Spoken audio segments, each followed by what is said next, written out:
and then Jim McDonald, the chief of the Los Angeles Police Department. Before I announce the charges, the state charges that have been brought that are tied to these immigration protests, let me first put an overview about the charges. The complaints and the information you will hear about the charges today are not evidence. Evidence has to be presented in a court of law. An individual is presumed innocent until and unless they are proved guilty in that court of law beyond a reasonable doubt. So the discussion of the charges today is just that. It's a discussion of charges and not ultimately, or it does not ultimately constitute evidence of the crimes that will be presented in a court of law. So I first want to start out with a thank you. On behalf of the District Attorney's Office, I want to thank the hundreds of law enforcement officers from the LAPD, from the Los Angeles Sheriff's Department, from their related law enforcement agencies that have come to Los Angeles to help out in this situation. It is not a situation, certainly, that law enforcement intended to actually have happen. Both the District Attorney's Office, the LAPD, the LA Sheriff's Department, and local law enforcement do not participate in federal civil immigration enforcement. I want to make that crystal clear. We were not alerted ahead of time that this was going to happen. We were not involved in the participation of it or the staging of it. We are not involved at all with respect to federal civil immigration enforcement. What happened, though, is that though the law enforcement has done its absolute best to protect individuals who wanted legitimately to protest, to use their First Amendment rights of speech, to peacefully assemble. And when I say law enforcement has worked incredibly hard, they have worked overtime to make sure that people who want to engage in this legitimate protest have the opportunity to do so. The District Attorney's Office equally will fiercely protect people's rights to peacefully assemble and peacefully engage in First Amendment protected speech. However, when that speech crosses over from protected speech into illegal conduct, the people who engage in that illegal conduct will be prosecuted. They will first be arrested, they will be prosecuted, and they will be punished to the full extent of the law. We have said this repeatedly. We've said this as a warning to people who are thinking about conducting these illegal acts, pretending that they are engaged in protests, but at the moment they engage in the illegal acts, they are no longer legitimate First Amendment protesters. They are criminals, and they will be prosecuted as criminals. If people want to hurl insults, we will protect that. If people want to engage in crimes, we will prosecute them. So hurling bricks, hurling cinder blocks, hurling fireworks will not be tolerated in this county, now or ever. So when we talk about the cases that we are brought, I'm going to highlight 5 cases today that we have brought in order to, again, not to give an example of the types of cases that we are bringing, and as importantly, the types of potential criminal consequences the individuals who've engaged in this criminal activity will face. And in saying that, we will be having literally dozens and dozens of additional cases that will be brought to us from law enforcement to consider filing. In the weeks to come, we will look through all those cases. And by the way, as a quick aside, for any individual who's engaged in criminal conduct but did not get immediately arrested, let me provide some bad news for you. There's a tremendous amount of video out there through social media and otherwise. We will know who you are who engaged in this conduct. We will track you down, we will arrest you, we will prosecute you, and we will punish you. So, for people who've already engaged in this illegal activity, we're coming for you. For people who are thinking that maybe this is a good idea to do, please take this as your warning. That if you engage in this conduct, please don't come to us afterwards and say, we didn't think anything was going to happen to us, because those prosecutions will occur. And again, before I go into the examples, let me give you one more overview. If you only saw the social media and the media reports of what's gone on over the last 5 days, you would think that Los Angeles is on the verge of war. that we are truly being attacked repeatedly over and over and over again, because that has been the media's message to both people in Los Angeles, to people in the state of California, to people in this nation, to people throughout this entire world. That somehow, every second of every day, there's another exploding firework on our street, that motorcycles are running into cops, that stores are being looted, that buildings are being vandalized and graffitied. But let me put this in perspective for you. There are 11 million people in this county, 4 million of which live in Los Angeles City. We estimate that there's probably thousands of people who've engaged in legitimate protests, let's say 4,000 people. That means that 99.9% of people who live in Los Angeles City or generally in Los Angeles County have not engaged in any protest at all. Now, amongst the people who've engaged in protest, we estimate there are hundreds of people, let's say up to maybe 400 to use rough percentages, who've engaged in this type of illegal activity. So what does that mean? That means that 99.99% of people who live in Los Angeles City or live in Los Angeles County have not committed any illegal acts in connection with this protest whatsoever. So let's put that as a context when we look at these images over and over again that the media wants to put out there to try and scare us all. And then understand what the resources that we can bring, that law enforcement can bring to this task. The Los Angeles Police Department has over 8,500 officers. Sheriff Luna has over 9,000 officers. The California Highway Patrol, the local law enforcement agencies that have all been enlisted and have been so generous in helping us out, bring additional thousands of officers if needed for any level of civil unrest that might occur. And that civil unrest has been on a downward trend over the last several days, but these law enforcement officers are absolutely ready for anything that comes their way. So let me describe these 5 cases. The first case involves an individual who has been charged. His name is Juan Rodriguez. He's from Gardena. He's been charged with 1 felony count of assault upon a peace officer, resisting arrest, and advocating violence against an officer that has caused injury. At 5 p.m. on June 8th, Mr. Rodriguez allegedly passed out commercial-grade fireworks to a group of protesters who lit them and threw these commercial-grade fireworks at police officers at the intersection of First Street and Los Angeles Street. He's also accused of throwing the fireworks himself at the officers.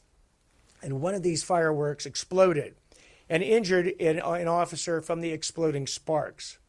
If convicted as charged, Mr. Rodriguez will be facing 6 years and 4 months in state prison. Second case, it involves Randy Paul Ruiz and Georgina Ravallero.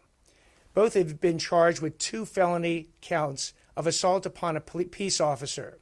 On June 8th, at approximately 3:40 p.m., police were holding a skirmish line at the corner of Temple and Alameda Streets when Mr. Ruiz allegedly drove his motorcycle into a line of officers. Minutes later, Ms. Ravallero is accused of driving another motorcycle into the officers, injuring one and knocking down several others. If convicted as charged, Ruiz and Ravallero each face up to 6 years and 4 months in state prison. Third case, Timmy Polk and Raven Mitchell. This case involves both of these individuals being charged with 1 felony count of second-degree commercial burglary and grand theft. On June 8th at about 10:15 p.m., Mitchell was double parked near a Nike store in the 600 block of South Broadway that was allegedly being looted by a group of people. Polk is accused of stealing multiple items from that store and getting into the car driven by Mitchell. They fled, but they were arrested a short time later. If convicted as charged, they each face up to 3 years in state prison. The next 2 cases are Los Angeles Sheriff's Department cases. Sheriff Luna will provide additional facts about these cases, but let me just give a quick overview of each one. Ulysses Sanchez. Ulysses Sanchez has been charged with 1 felony count of assault with a deadly weapon, possession of a firearm by a felon, and 1 misdemeanor count each of reckless driving and possession of a smoking device. On June 8th at 9:35 p.m., Mr. Sanchez engaged in reckless driving in his minivan in downtown Los Angeles. Many of you saw the video footage of this where he was driving in donuts and injuring individuals. Mr. Sanchez is a third striker. If convicted as charged, Mr. Sanchez faces up to 25 years to life in state prison. The 5th case is Christopher Gonzalez and Yoselyn Johnson. In this case, they have both been charged with 1 felony count of conspiracy to commit vandalism and 2 felony counts of vandalism as well. On June 9th at 6:30 p.m., Mr. Gonzalez is accused of vandalizing an apartment complex down here on the 500 block of South Broadway, and Mr. Gonzalez allegedly painted graffiti right here on the Hall of Justice. They each face 3 years and 8 months in state prison. I'm going to turn the microphone over to Sheriff Luna to go into greater detail. But again, I cannot commend enough the tireless work that law enforcement has brought to this task to try and keep us safe and still ensure that people who want to legitimately protest get that opportunity. Sheriff Luna. Thank you, DA Hochman. Thank you all for covering this story. I do want to start off not only by thanking all of you for being here, but I do want to take just a quick second to thank the district attorney. The day after the protest started, he called me. He told me he was assigning a special prosecutor to deal with violence against our deputy sheriffs or any other related police officers. And I really appreciate that, because just for a quick second, if you could think of the mindset of our employees having to leave their families and coming to work, to know that they're going to be in the middle of some of that isolated chaos that you've seen. It is good to know that when they are being violently attacked, whether it's with rocks, bottles, Molotov cocktails, pyrotechnics, pepper spray, I could go on, that they know that the individuals that we're going to focus on them, and we have a district attorney who's going to bring forward charges. And just really quick, I received the same call from the U.S. attorney here in Los Angeles, and I think all of you saw something earlier today where he is doing the same thing with federal charges. So I just say that, and Mr. Hochman said it perfectly and articulated it very well. There's a big distinction between individuals that protest and demonstrate to violent, destructive, basically anarchists. I mean, just creating that chaos. What we're talking about are the individuals who don't care about the issue at hand, because we will facilitate all peaceful First Amendment activity. But when you have people that are out here to commit acts of violence against our deputy sheriffs or police officers, or they're destroying our city, we're going to stop it. You see it, it's frustrating, and as the days have gone on, arrests are climbing, and now the prosecutions are taking place. And just this warning, because if you didn't get caught the last couple of nights, there's a lot of evidence out there, and you're probably going to get detectives or others knocking on your door and arresting you and bringing you in for either committing all these acts that we've talked about. So just a little bit on some of the cases. On Saturday, during civil arrest in Paramount, a local gas station was burglarized, looted on Alondra Boulevard. After the unlawful assembly concluded, Compton deputies responded to the gas station to secure the location and take the reports of the burglaries that had occurred. While at the location, an individual shouted at them and threw 2 full cans of beer in their direction. And I don't think it was to say thank you. It was for the opposite reason. The deputies ordered him to leave. However, he refused and threw a 3rd full can of beer at our deputies. Based on the suspect's assaultive actions, deputies used less lethal force, specifically a 40-millimeter baton launcher, striking the suspect. The deputies were able to immediately handcuff the suspect without any further incident. The suspect, 20-year-old Eduardo Cervantes, a resident of Linwood, was arrested for assault with a deadly weapon on a police officer. He was released on his own recognizance yesterday at the Compton court. Separately, 2 suspects arrested for felony vandalism here at the Hall of Justice.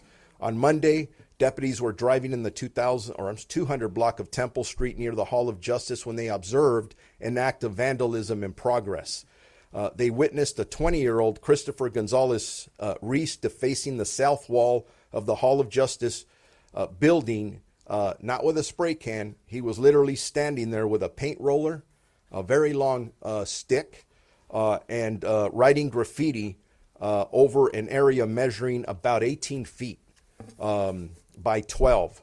The suspect was using beige paint, and the content of the graffiti included profanity directed at a federal agency. The same suspect was previously identified as the same individual who was observed committing a similar act of vandalism on the south wall of a building located in the 500 block of North Broadway. In both occurrences, a second suspect identified as 40-year-old Jocelyn Johnson appeared to act as a lookout and was observed video recording the acts of vandalism. Following the second incident, deputies contacted both suspects and took them into custody. A search of their vehicle led to the discovery of large buckets of paint and a 10-foot extension pole believed to have been used in the commission of these crimes that were described.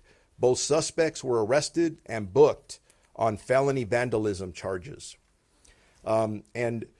Just as I wrap up and before I turn it over to my partner, Chief Jim McDonald, I just want to reiterate, we will facilitate the peaceful protest, and thank God 99% of them are taking place in this one square mile area here in the city of Los Angeles, and then when you saw in Paramount and Compton on Saturday. We are going to do everything we can to protect our employees when they're being attacked. So if you come to demonstrate, that's great. If you come to throw things at us, attack our employees, you're going to get arrested, maybe not that day, but later, and you're going to get prosecuted. And not only may you serve significant time in jail, but there's going to be fines behind that. So with that, I'm going to turn it over to Chief McDonald, and I'll be available for questions after he has completed his portion. Thank you, Sheriff Luna, and thank you all. Good afternoon. And again, you'll hear some common themes here, certainly. I want to start by expressing my sincere gratitude to all of our officers and deputies on the lines for their professionalism and dedication. They've been asked to work long hours in dangerous and unpredictable conditions, and I'm grateful and proud of their resilience. I also want to thank our dedicated partners from local, state, and federal agencies for ongoing partnership and unwavering support during these challenging times. The Los Angeles Police Department recognizes and supports the right to peaceful protest, but when individuals choose to weaponize that right, by assaulting peace officers, endangering lives, or committing crimes under the cover of a crowd that is no longer a protest, that is a crime and it won't be tolerated. 3 individuals have been charged with felony assault on our officers, including the use of fireworks and motorcycles to cause harm. These were deliberate attacks. Acts that injured officers who were simply doing their job out there to protect the public. Let's not forget our officers face uncertain and often dangerous situations every day, and their risk to their lives has been even greater over these last few days. I've watched Molotov cocktails and fireworks shot mortars being launched out of tubes at our officers. They're encountering routinely M-type fireworks and commercial-grade fireworks, which in the state of California are considered explosives, and they can kill. Our officers should never have to face targeted violence while standing on a line to protect others. I want to thank the District Attorney for pursuing felony charges in these cases. It sends a strong and important message. If you assault a peace officer in this city or this county, you will be held accountable. Additionally, I'm also pleased that there are charges related to looting and vandalism, crimes that took advantage of the unrest to target businesses and city property. In one case, a retail store was burglarized and tens of thousands of dollars in merchandise were stolen.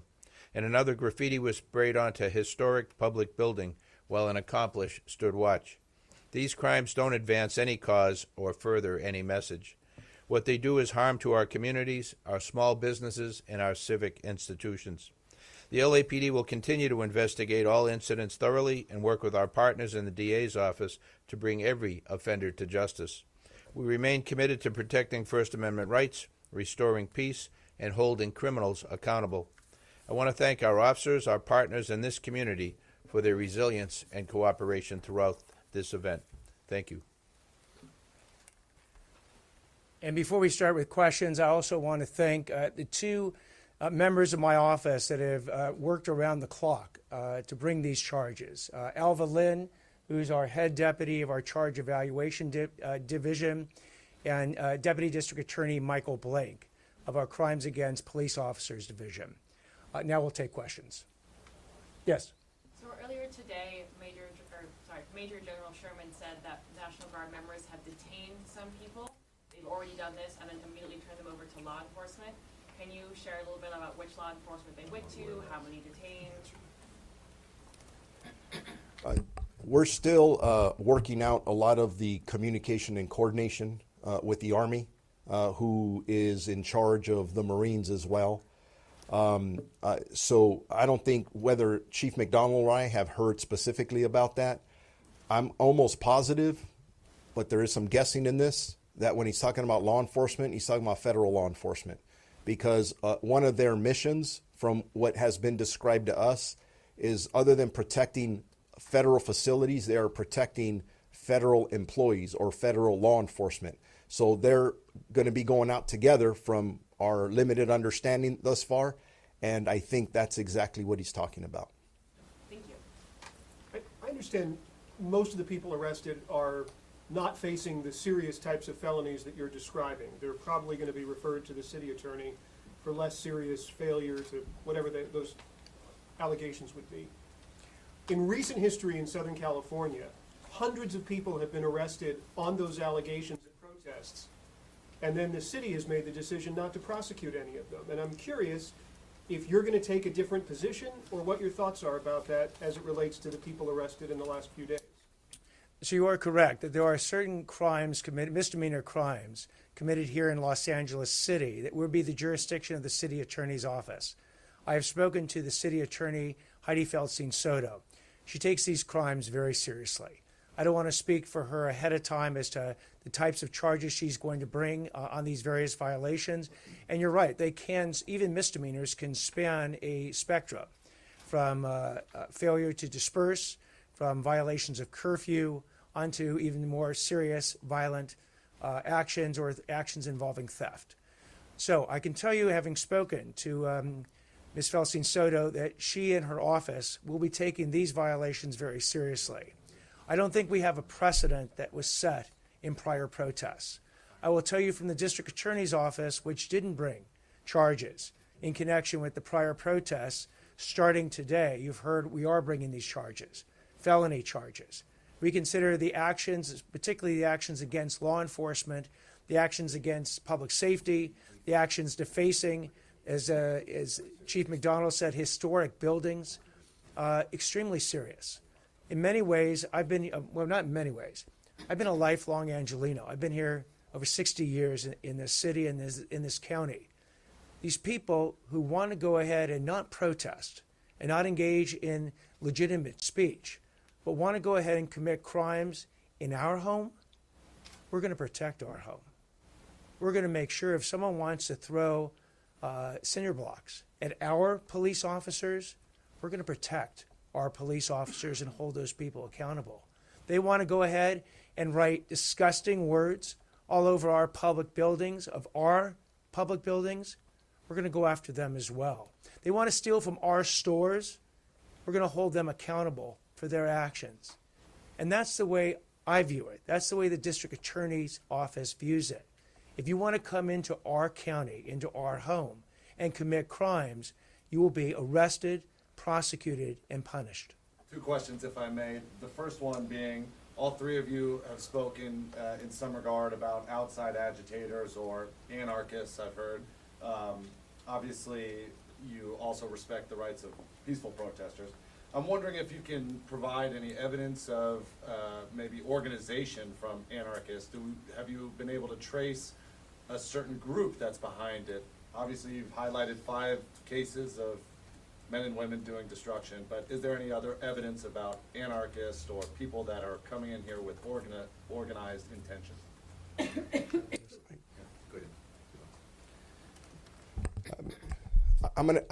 I'm limited in what I can respond to that, only because there's ongoing cases, but I can assure you that all of us up here are looking to see if there is a conspiracy of some kind, organization.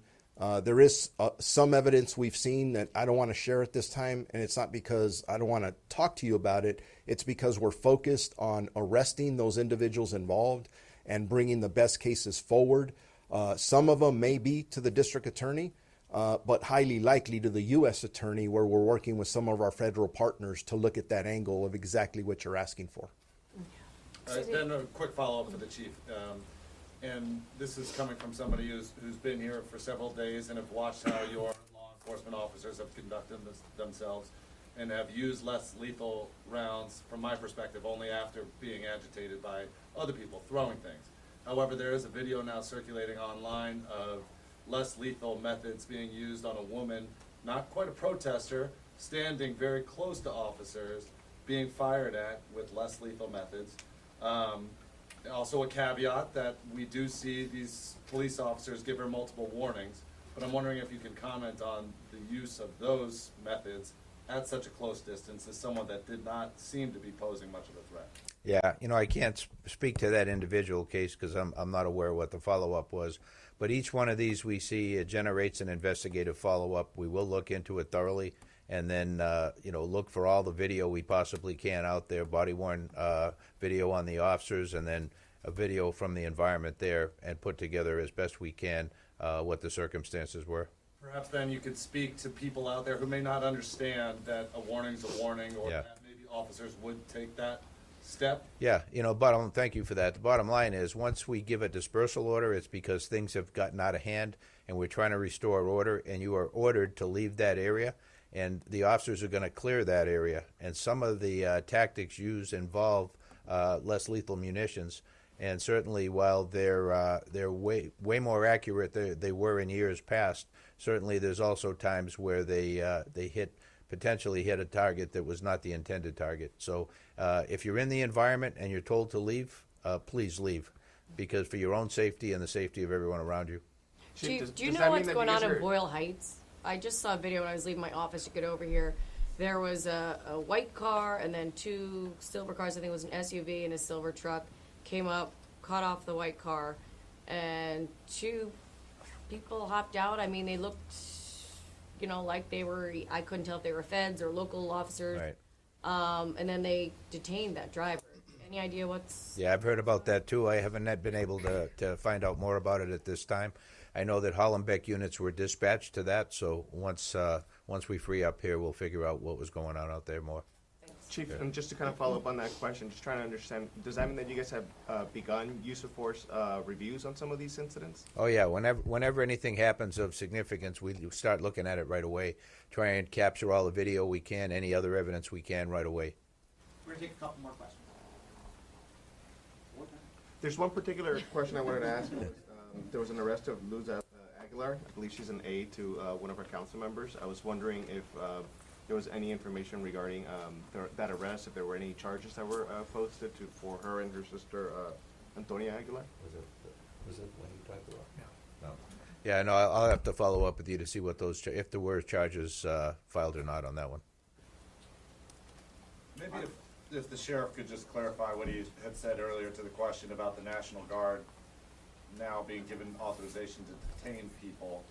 How would it work then, I suppose, and it sounded like from the previous answer you were saying they're only really there to detain those that are causing harm to federal officers, but I don't know, how would a handoff work to local law enforcement if the National Guard was to detain, say, a protester?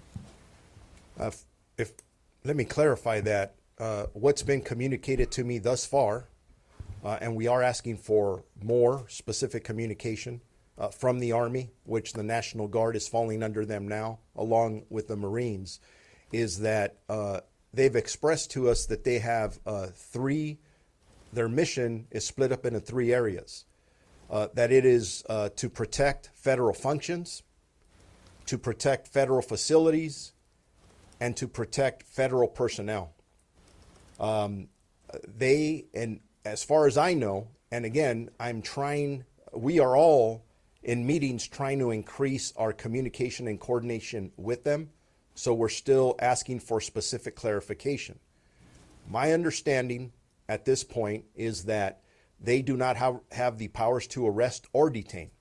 So if they are out in the field, they may be there, but they're working in conjunction with federal authorities. It could be ICE, Border Patrol. There's a whole host of acronym federal agencies that they're working with. But again, not knowing that specific incident, that's where communication and coordination is critical. right, Sheriff, thanks, do you know, are the Marines here? I've been hearing since Sunday they've been on their way. And what are we, Wednesday? I would be guessing if I try to answer that. Again, I'm just going to leave it at this. We are doing everything we can. I know Chief McDonald and I and our staffs are doing everything we can to improve our communication with the Army, so we would know those specific questions. And they were just activated, I think, what was it, Sunday? So there's a lot going on behind the scenes. And first of all, I just tell you, I've never served in the military. I have nothing but respect for people in the military, whether they're soldiers in the National Guard or Marines. They are our soldiers. So we're doing our best to put them and ourselves, and primarily our community, in a position so that we succeed together moving forward. Because frankly, we're all in an extremely difficult situation right now that none of us have ever been involved in, including the military. Thank you. Thank you. Assistant District Attorney Maria Ramirez is going to give us some remarks in Spanish. I will briefly summarize the DA's statements in Spanish, and then any questions in Spanish can be directed at the individual agencies afterwards. Estamos aquí hoy para anunciar los cargos que ha presentado mi oficina en relación con las protestas migratorias que han ocurrido en los últimos días. Primero, queremos agradecer a los cientos de oficiales y diputados de agencias de todo el sur de California que han protegido nuestras calles y mantenido a Los Ángeles seguro. No importa la hora, día o noche, estos oficiales y diputados se han puesto en peligro al ser llamados para garantizar que las protestas fueran ordenadas y pacíficas. Desafortunadamente, eso no siempre sucede y deben ser elogiados por su trabajo. Aunque las leyes de inmigración están bajo la jurisdicción federal y no dentro de la autoridad de nuestra oficina, reconocemos el impacto real y profundo que estas operaciones tienen en la confianza entre las comunidades de inmigrantes y la policía local.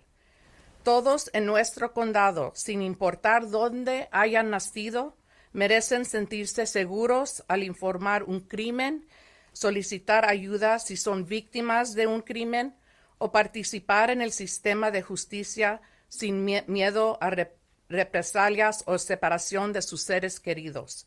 Esta oficina apoya el derecho a protestar pacíficamente y la libertad de expresión, pero si ponen en riesgo la vida de los oficiales, dañan propiedad pública o participan en actos de violencia bajo el pretexto de la protesta, los haremos responsables. A partir de hoy, nuestra oficina ha presentado casos contra más de docenas de personas en relación con las protestas migratorias. En estos casos se encuentran contra, primero, Juan Rodríguez, está acusado de un cargo de delito grave de asalto a un oficial de paz, resistencia al arresto y promoción a la violencia contra un oficial causando lesiones. Randy Paul Ruiz y Georgina Ravellero Están ambos acusados de 2 delitos graves de asalto a un oficial de paz. Ulises Sánchez enfrenta un cargo de delito grave de asalto con arma mortal, posesión de una arma de fuego por un delincuente y un cargo menor de conducción imprudente y posesión de un dispositivo de fumar. Christopher González y Jocelyn Johnson han sido acusados de un cargo de delito grave por conspiración para cometer vandalismo y 2 cargos de vandalismo. Timmy Polk y Raven Mitchell enfrentan un cargo de delito grave cada uno por robo comercial en segundo grado y un robo a gran escala. Hemos referido 3 casos a la oficina de la fiscal de la ciudad de Los Ángeles para consideración de presentación de delitos menores. Quiero recordar a todos, aunque ha habido número de arrestos, no todos esos casos se presentarán a nuestra oficina. Algunos casos serán presentados a la Oficina de Fiscal de los Estados Unidos y a la Oficina de Fiscal de la Ciudad de Los Ángeles. Se espera que casos adicionales sean presentados a la Oficina de Fiscal de Distrito para consideración de presentación. En algunos casos, las personas que fueron arrestadas han sido citadas y liberadas. Esos casos aún no se han presentado. Muchas gracias. Thank you, everybody.